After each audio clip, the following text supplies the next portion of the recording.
Hello, my name is Dr. John Casson. I'm a drama therapist and a psychodrama psychotherapist.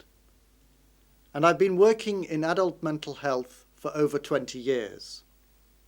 Much of that time has been in the National Health Service, and I've been specialising in working with people who hear voices, who are either survivors of abuse or have a diagnosis of schizophrenia. What you're about to see is a training film to introduce a new therapeutic method, which I invented during my PhD research at the Manchester Metropolitan University. A group of colleagues came together to make this film in November 2004 to show the essential processes of this new method in individual and group therapy. The method is called the Communicube and was invented to be especially safe as a way of exploring the experience of people who hear voices, enabling them to reflect on their experience, stand back, and make sense of what is often confusing and chaotic. The method is simple, and it begins with buttons.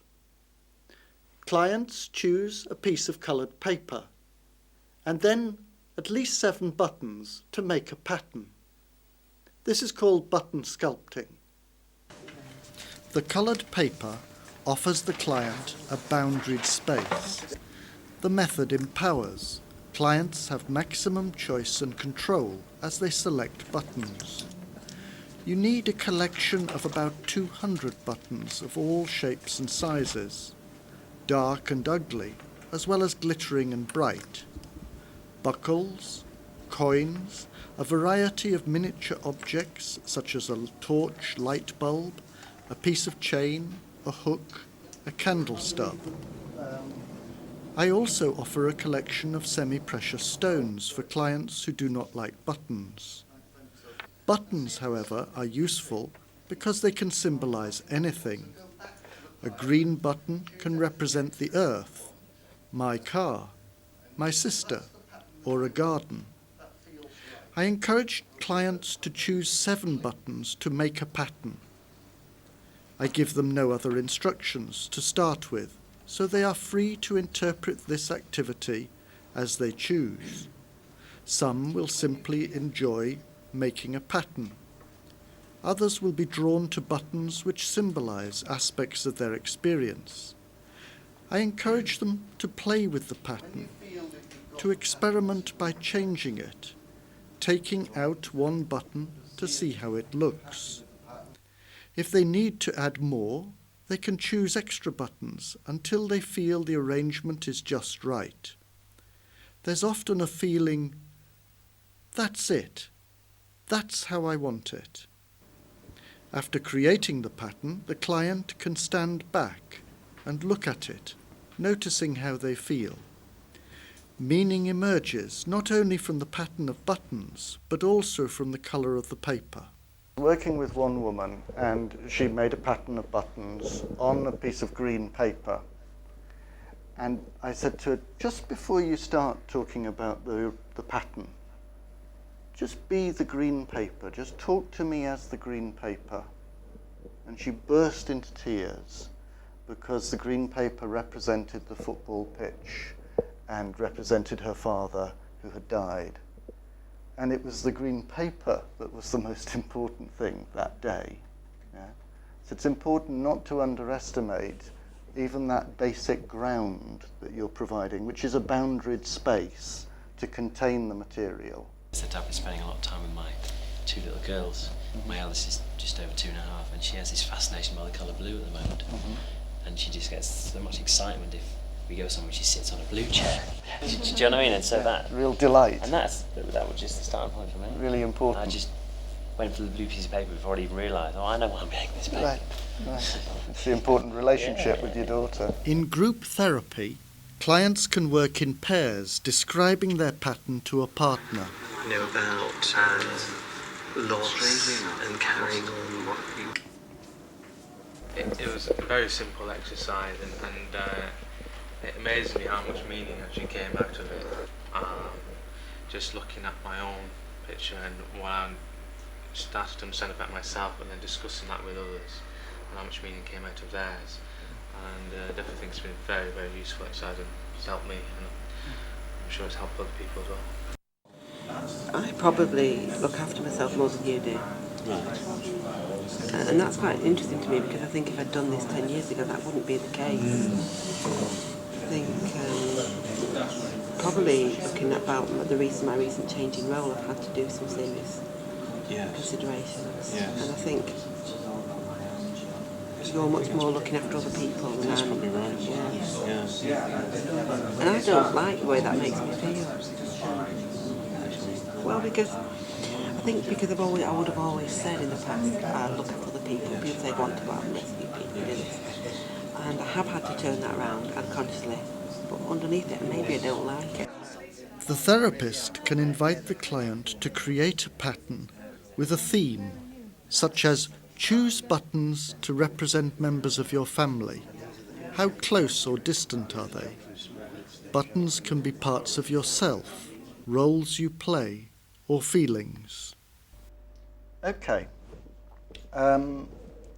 This is called button sculpting.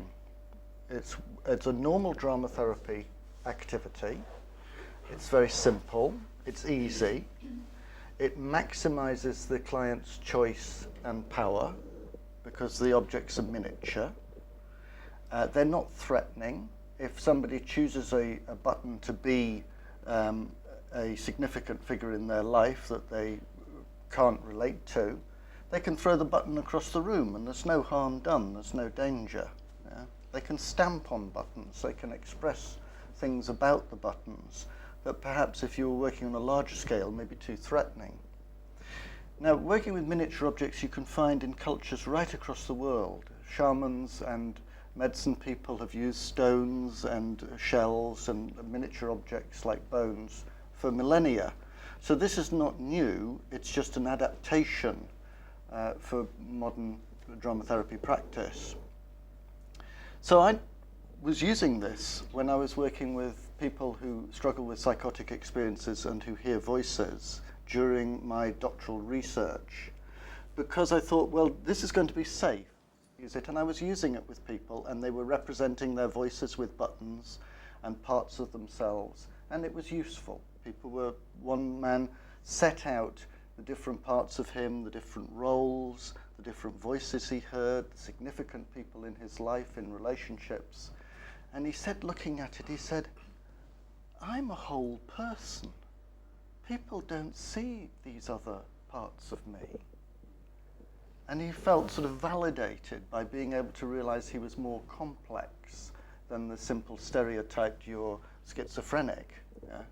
And in that sense, the method allows the person to be creative and expand and become more complex. Yeah? And they're very free, and they have maximum power and control of the buttons. So I was using this, and it was going well. And when you're doing research, you listen very carefully. And I started noticing that the people were talking about their voices being on different levels. So one might have a voice in the planet Upsilon in another galaxy, way, way up there. Another might say that they were from hell, they were demons. Another might say that the voices were coming from downstairs or from across the road out the back in the neighbor's house upstairs. And I realized that there were orientations of up and down and one side and the other. And I thought, how can I represent this when I'm working on a flat piece, you see? And then one day I thought, maybe I could make something with multiple levels. So one Christmas, I made the first, what I then called 5-story self-structure. And I've actually brought the prototype with me to show you. This is it. And I took it into a session with the client. And what happened was astonishing. That instead of a kind of sense of chaos, as the person began to use the structure and plot where the voices came from, meaning started emerging, and the person clearly felt benefit from working within the structure. So I thought, I'm onto something. So I had another one made, this time an industrial fabrication, and we changed the design. I talked with a friend, and we thought, oh, well, let's try and put the uprights in another place. And a friend of mine, Andy Smith, who works in demining, taking mines out of the ground internationally, uses a material called polycarbonate. So he made that one, and it was that one that I brought here to Crusader Plastics. And Richard Kay redesigned it. And here is the Communicube, as it is currently available. And over the last 6 years, I've been developing the use of this, not only with people who hear voices, but people with all kinds of difficulties and with none. And I've been doing workshops around the country, and during one of the workshops, somebody said, can we have a round one? I had a round prototype made, and we weren't entirely happy with the design of that one because the lines on it create a certain amount of chaos.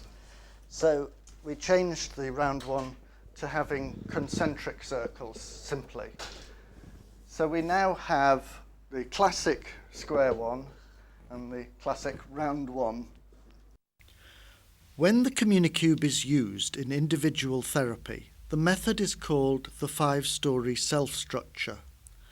The process can begin with the client looking at the empty structure, describing what they notice and imagine. Meaning can emerge from images evoked, and the client may develop a story. Alternatively, they may choose buttons to create a pattern, which then leads to a story. One client enjoyed choosing buttons and each week created a new pattern of seasons, signs of the zodiac, the 5 elements. Slowly, more personal meanings emerged until she began to talk more of her family history. She chose all the glittering objects to represent herself and placed them on the lowest level, which she said was the bottom of a well. She was in fact depressed. Then she remembered her father had called her his little star. This creative activity and the positive memory raised her spirits and her self-esteem. Alternatively, a client may choose one button to start with and place it in the structure. Here, William chooses a button to represent his uncomfortable feelings, placing it well down below.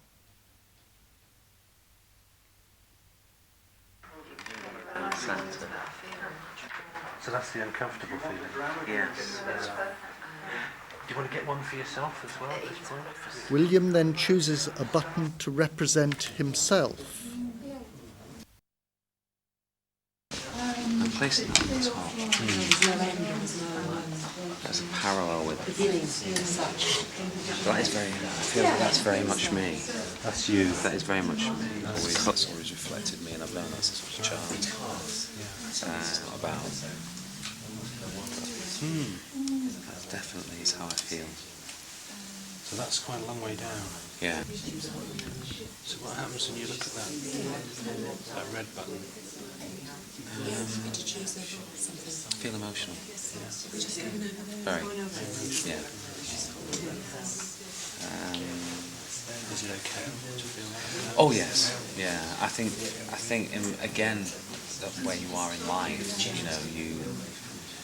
I've watched enough people try and hold things back, whereas I learned a few years ago that's because the man is still the child. I can still look down and see the child. But and I suppose in a way now, it's the child that's there. Yes. You know. So you had to learn to put these in the way Yeah. to protect Yourself, yeah, Yeah. very much so. And very, very self-protective. What I ended up doing was isolating myself from the outside world, and that's how I feel. That's what that feels like, that isolation. I feel, although isolated, I feel very safe in the surroundings that I was with, where I've been very open, travel. I mean, I've travelled around the world, I've done everything I've wanted to do, but all of a sudden now I seem to be gravitating to my home, my comfort, nesting. I suppose it's nest. I've never nested. Never nested.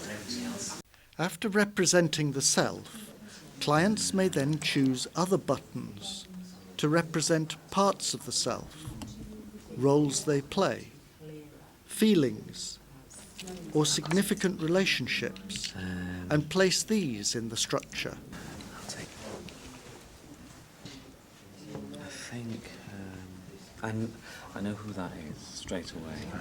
There was no problem with that.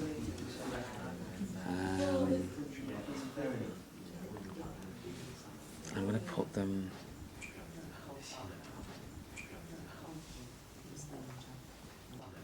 There. I'm going to surround them because I still believe this is a core Yeah.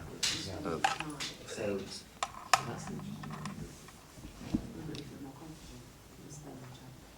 And I've not chosen these with any significance except that they look old. You know. And they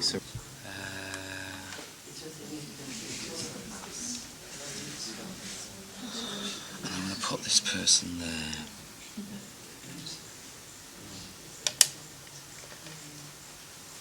Because they are very significant. These people are, everything that's around this, are people who I don't think they intentionally meant to cause problems. You know, it's only later on in life when you analyse it, so you're looking back at, you know, because you do start going back into yourself. I'm at a certain position in life now where I'm able to look at it from an overview. I can look down on my life because I know hopefully where I'm going now, whereas it's taken a long time. But as I looked down, I knew there was a core. But what I was able to see was that I was slightly out of kilter. And also mortality became a big issue as well. You know, not just my own, but the people around me. Because obviously I'm getting to an age now where I'm starting to see people move on to another level. But I think as an enabler, just to talk, I think it's fascinating. I really do. Like a miniature theatre of the self, the structure contains the drama of therapy. The buttons become roles, can be moved, and dialogue develop, resulting in catharsis and insight. Actually, I'm a really bright button.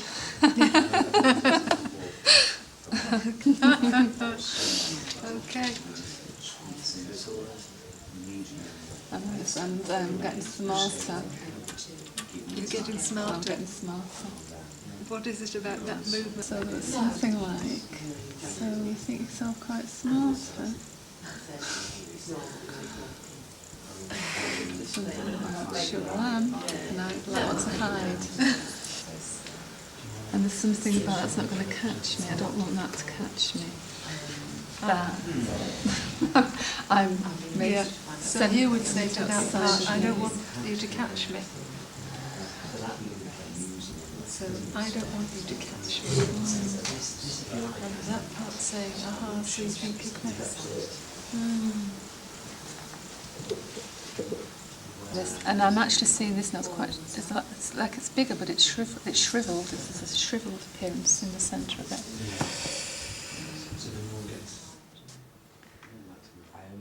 As the dialogue develops, new elements may emerge, and these are symbolised by bringing in new buttons that open up other possibilities. It's been matched somehow, the size of the buttons. I'm just interested in, you know, it's like the same size. And it feels a bit like a bit of a standoff, which in reality in my life is going on between me and my mother. My mother won't communicate with me. Right. But as I'm saying it, I can hear it. So you can hear it. Yeah. And what would you have to do to make the black part hear? There's something like you can't not notice it, can you? It's quite a worn face, quite weary. I mean, all I'm in contact with now, Anne, is my dad, actually. It's of me that's speaking on behalf of my father, who never could. At the end, looking down into it, I could see all of it, where I one time didn't believe I could. You know, I'd lost parts of myself completely, but I was able to see different parts of me that had emerged through that process, and that are awakening in me much more. But interestingly, they can see. It's like I can see up. I can see up. Yeah. And I'm still. She's right on the edge, isn't she? She's still there, and she still feels like she's still going up. Like it's like I can still carry on, going up. So there's movement. Yeah, It's not a static pattern. The overall experience was fascinating, actually, and took me to a very deep place within myself, almost like the spirit that I was born with.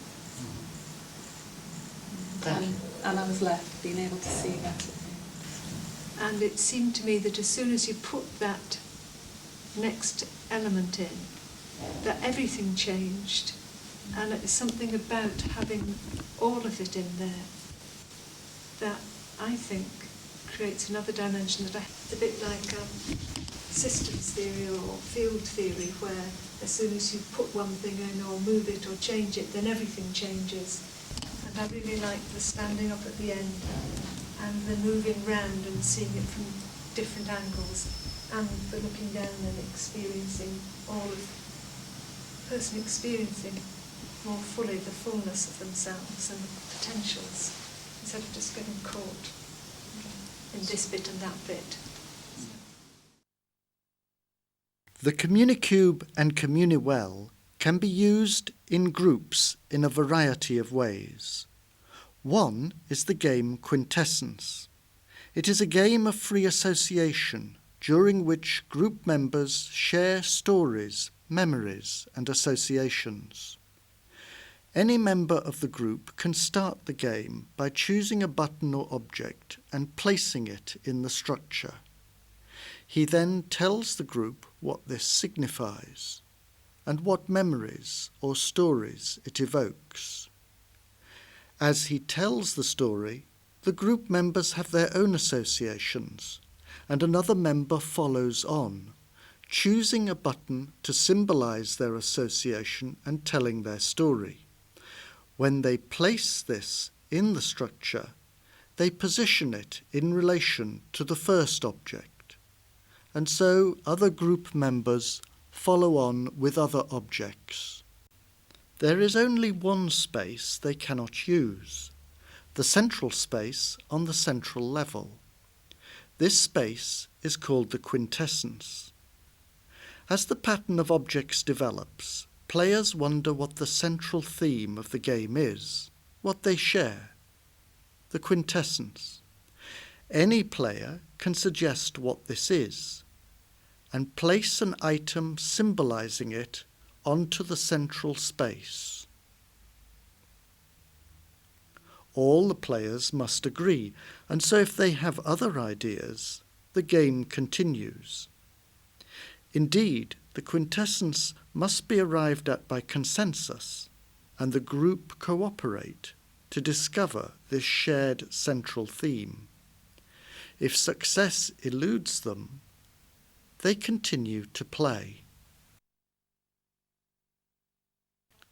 After an object has been placed in the structure, its position can be moved with the agreement of the group to make a more satisfying pattern. I noticed that the coming together at the end was quite sudden. It seemed to be a struggle to agree on a quintessence, and then suddenly it shifted and we got it, and it all felt very satisfying. It went like a bit of a buzz, didn't it?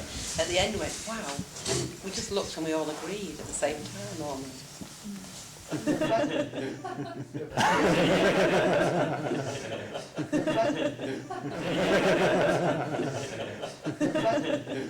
Once the quintessence has been found, the group members can look at the pattern from above and from different sides, noticing new alignments between elements and seeing the many special effects due to the shadows and reflections within the structure. They may then take a step further of dramatizing the pattern. Each group member chooses one element, symbolized in the game, to embody. They take on the role of the image, exploring through movement and using their voice or sound. As the drama develops, roles emerge and interact through movement and words, taking the group into new shared experiences. The images become active and interactive, the group playing together on a new level.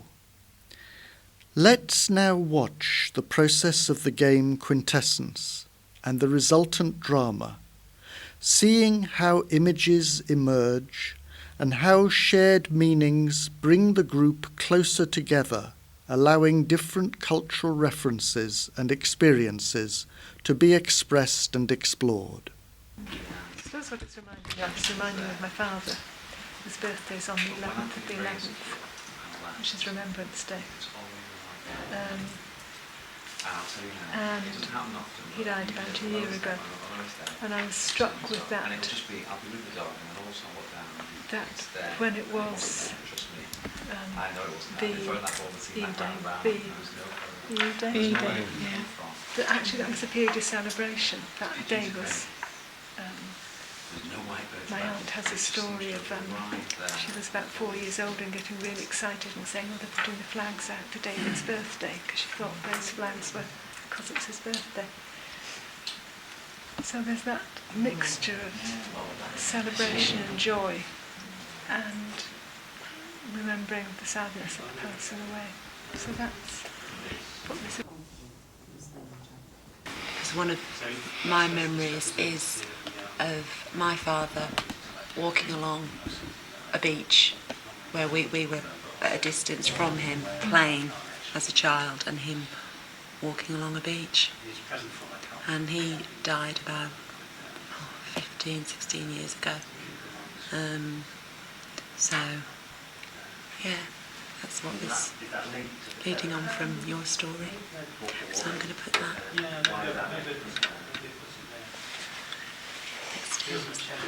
Choose this candle here.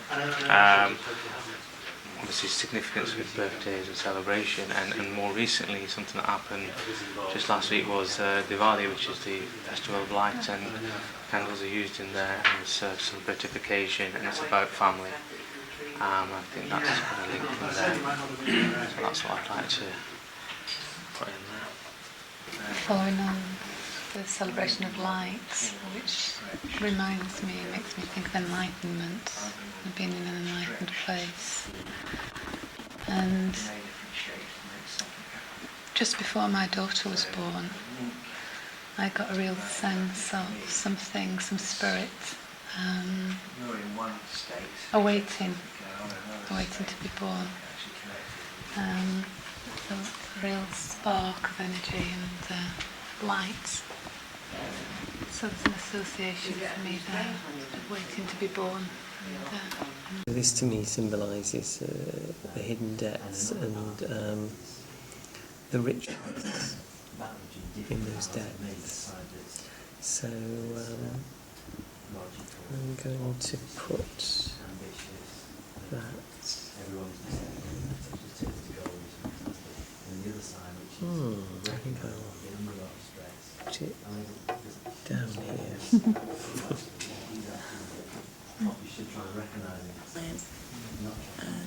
I think I used it as self-confidence, self-esteem, and just sort of leading on from decision making and choices, and it's just bright and shiny and hopeful, and it feels very rich and positive, and so I like to put that up a level again, right next to the sun that's on his way up. That immediately represented to me a very phallic image, the position thing, and it took me to sort of start thinking about sexual energy and how powerful sexual energy is. And obviously in adolescence it's at its kind of most raw and powerful, but we want to see it as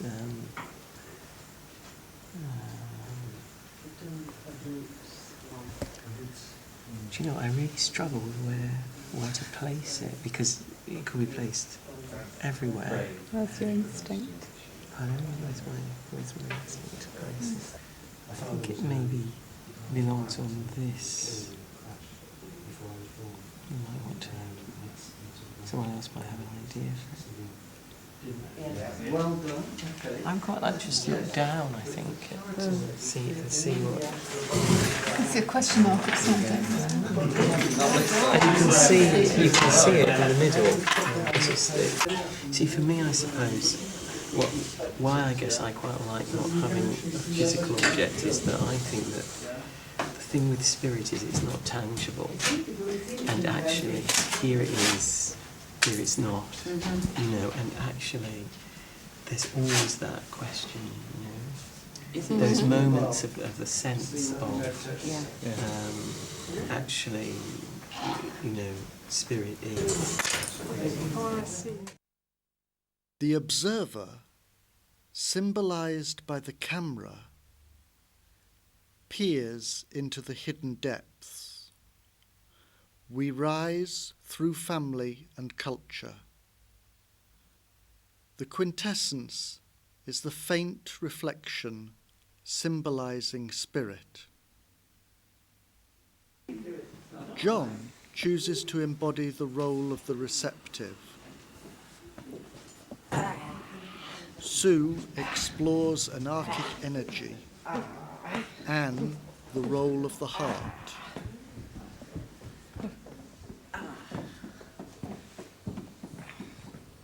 Ravi explores the role of the compass as he seeks a direction. John receives this role of the compass from him and moves forward. Myself drawn to sort of being the compass and kind of negotiating my way through, and then it's like I felt this connection with the symbol of the earth energy, and that was when I wanted to lie down.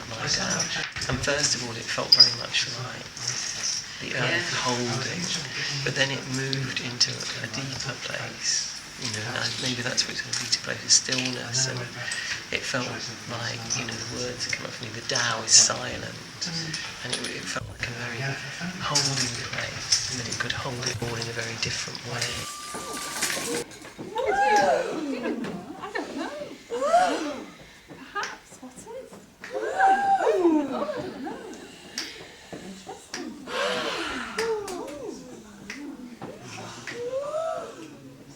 What do you think you're doing? Don't know. Are you Are you question? talking to me? Question when? What? I'm short fuse, me. Short fuse. Anybody want to deal with this one? Yeah, come talk to me. Ravi moves from the role of the short fuse to embody the candle representing his spirituality. Liz plays the role of the observer, the role that allows us to stand back and gain some distance from our usual experience. I was really enjoying just being still and being in a rhythm and watching. I just liked being in that place. I really liked being still, probably because I'm not still very often at all. And I need to be still. Because I felt quite ancient when I stopped. Yeah. Almost like something like Galileo looking through his telescope or something. I've got a sense.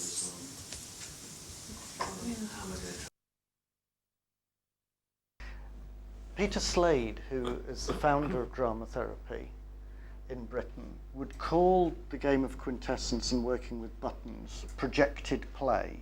In other words, it's a projective technique working with objects off the self, outside of the body. Many of our activities in life are projected activities, working with computers, writing, painting. It's off the body, outside, and so on, and that's useful, valuable. But Peter would say that until you embodied it and role-played it yourself, the full transformational potential was not realized. Yeah? So you might put things out of yourself, and they'd be powerful and interesting and useful, but until you own it and embody it, the full potential is not realized. So obviously, if I'm working in a therapy group, it might work for a time just projectively. But at some point, I might invite a client to embody one of these elements. Yeah? Say a client, for instance, had put their singing voice onto the structure and said, well, that's my singing voice. If I never invited them to sing, to own their singing voice, to fully inhabit their physical singing voice, something would have been missing.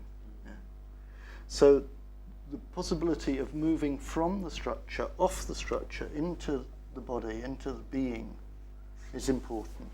Yeah.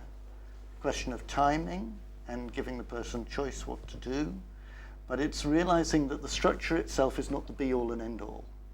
Yeah. It's a method that will take you on part of the journey. The Communicube and Communiwell can be used in many other ways. In work with couples, families, supervision, in team building, life coaching. Various methods are explained in the instruction manual, which comes with the structures. New ways of using it are being invented by clients and therapists. Let's now hear from 4 therapists who, during the months since the workshop was filmed, have been using the Communicube and the Communiwell. I was really aware about feeling quite ambivalent when I was doing the workshop, just in relation to the particular type of way that I work. I was really kind of curious about whether the Communicube would get in the way of me and my patient. So I found it really useful. It feels really important to kind of stress that it's not that it's been used as a technique or a something to avoid, which was my concern again, which at the very beginning of beginning to do the training that was offered, my ambivalence that would get in the way. It's been very interesting to notice that actually we've been it's really opened up a space to get closer and to look deeper into the relationship, really. So rather than getting in the way, it's actually facilitated the deepening of the relationship. And to actually use that Communicube to stand up, to look in, to go around, to actually also give space of different ways of working. Firstly, I want to say that I have found the Communicube useful, and I've used it mostly with clients who dissociate from aspects of their affective experience. So, the question of ethically gaining permission to speak of someone's work in therapy is especially fraught with people who do habitually, in the present, split off parts of their experiencing and knowing. I have chosen to use the double-gendered terms him, her and his, her as a ways of holding my truth, whilst also protecting my client's right to anonymity. And I'm reading this in order to make sure that I do stay within the bounds of confidentiality. So, the person who's most welcomed the structure as a helpful tool for him, her in therapy is someone who navigates his, her way through life, constantly trying to manage the consequences of his, her process of dissociating from aspects of and experiencing of him, herself. It would seem that one of the reasons that this person developed his, her dissociating process was to create a barrier between him, her and unacceptable feelings. So to own that feeling in the present arouses extreme agitation in him, her. You can imagine how this increases throughout the whole process of choosing an object to symbolise an aspect of his, her experiencing, and then placing it on the structure. And yet the person does, with a holding part of himself, value the chance to do so. And that for me is quite affirming of the person's capacity to hold themselves whilst also being quite fragmented. The structure is also proving to be a record of the person's experience within the therapy sessions. A record for them and for myself.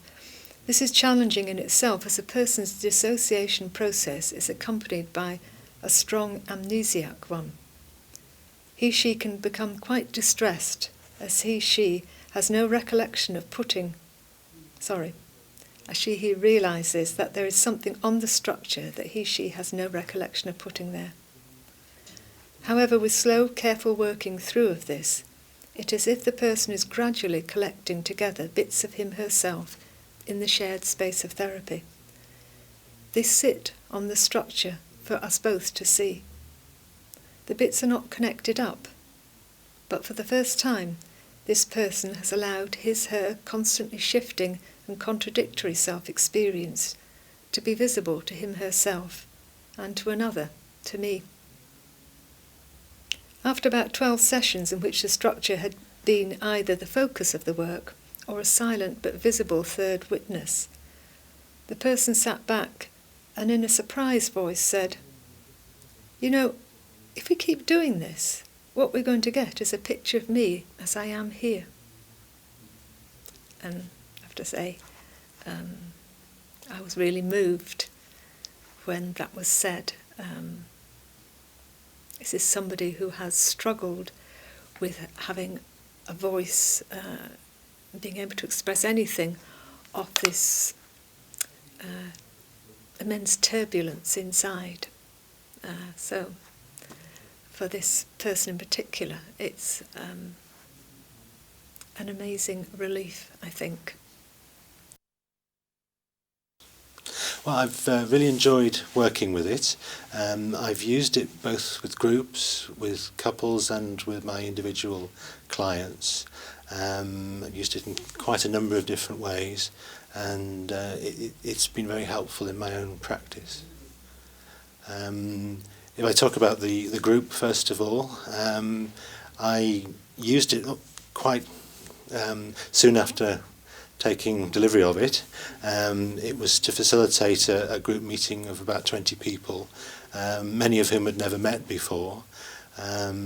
So I wanted to use it to help them come together, and particularly to allow people to participate who wouldn't normally speak up.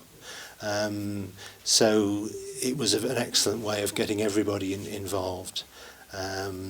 We put the cube in the middle of the room, surrounded it with all the buttons and objects, and the cube really generated a lot of energy in the meeting. In fact, everybody was standing up for a full hour, you representing themselves, their issues, and using the cube to facilitate communication between themselves. So I find it very useful as a tool if there is a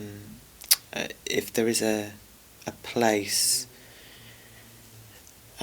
within the work where we get stuck, to open up to that.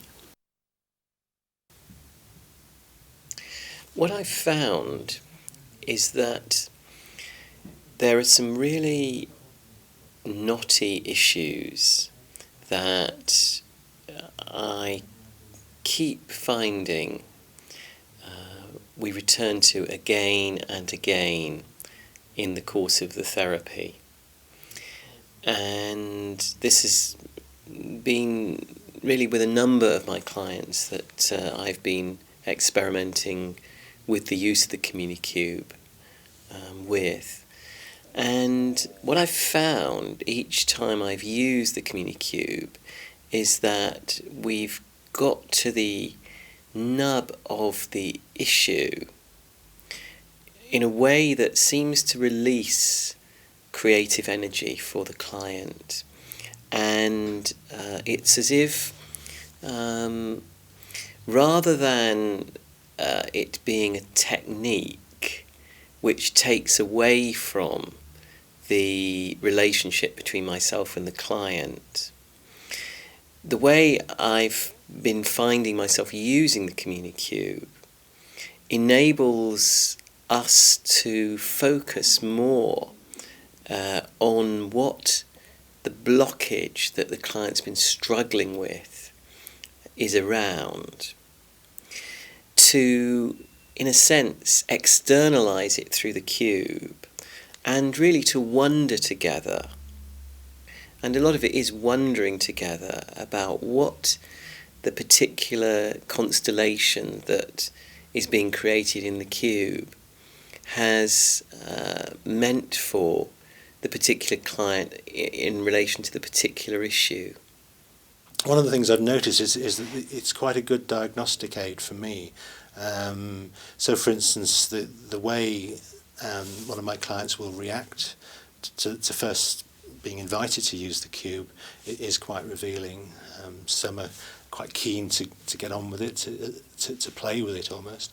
Others hold back, which is quite a good indication of how they are in terms of playing, in terms of enjoying themselves, in terms of letting go. Also, the way the clients will handle the object. Some will pick up an object and consider it very carefully, consider where they're going to place it on the cube. Others will just grab something and stick it on. So it's their decision-making process that the object reveals. Some will pick quite attractive, shiny objects to represent themselves. Others will pick ugly, dirty-looking objects. So it's quite revealing about their self-esteem. What I'm finding is that the Communicube actually can facilitate deeper relational work than I'd originally anticipated that it would. I've been using it with couples. One particular couple, was a gay couple, were having problems in their relationship, and what the cube helped to reveal both to me and to the clients was that they looked at the world in quite different ways. So when they put the objects on the cube, one partner put themselves right at the bottom of the cube, the other partner put themselves at the top. And this was quite revealing in that they were looking at the world in quite different ways. And that's helped the progress of the therapy. They now recognise that they do that, so they make allowances for that difference. And it's helped me to work with that difference. As a therapist, it's been useful for me as a way of, as an anchor point. If somebody is shifting rapidly through states that are wordless, or maybe not quite wordless, but not bounded. They just, I can't describe it, so I'm wordless here. There's something about it.